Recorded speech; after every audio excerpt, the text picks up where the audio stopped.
নমস্কার বন্ধুরা, welcome to my channel. আজ আমি একটা সুন্দর DIY jellyfish wall hanging craft বানিয়ে দেখাবো, যেটা ঘর সাজানোর জন্য খুব সুন্দর। তার জন্য একটা মাটির সরার ওপরটা ছিদ্র করে ভালোভাবে পরিষ্কার করে নিলাম। এখানে যে কোনো প্লাস্টিকের অর্ধা গোলাকার বাটি নিলেও হবে, এবং এরপর নেভি ব্লু কালার দিয়ে নিচেরটা এবং ভিতরটা, তার উপর আকাশি কালার দিয়ে এবং সব থেকে ওপরে ছিদ্রের ধার বরাবর সাদা কালার করে নিয়ে তিনটে কালারের ধার বরাবর মিশিয়ে নিলাম।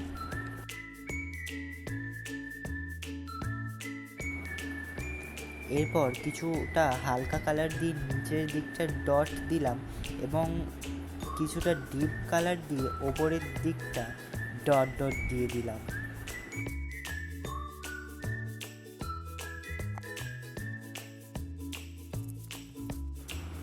পেন্সিল কম্পাসের সাহায্যে একটা কার্ডবোর্ডের ওপর গোল করে কেটে নিতে হবে এবং তার উপর আঠার সাহায্যে কিছু দড়ি, নেট কাপড় বা রিবন আটকে নিতে হবে, যেগুলো জেলিফিশের টেন্টাকলস হবে।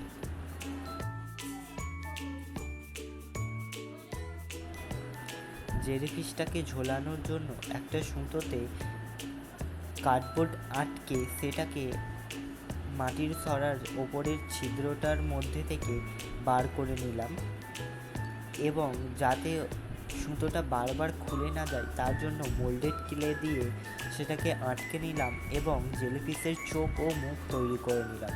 তারপর এই সুতোগুলোকে ফেভিকলের সাহায্যে সরার ভেতর দিকে ভালোভাবে আটকে নিলাম। এটা আমাদের জেলিফিশের ফাইনাল লুক। ভিডিওটা ভালো লাগলে লাইক, শেয়ার এবং সাবস্ক্রাইব করে অবশ্যই পাশে থাকবেন। দেখা হচ্ছে পরের ভিডিওতে।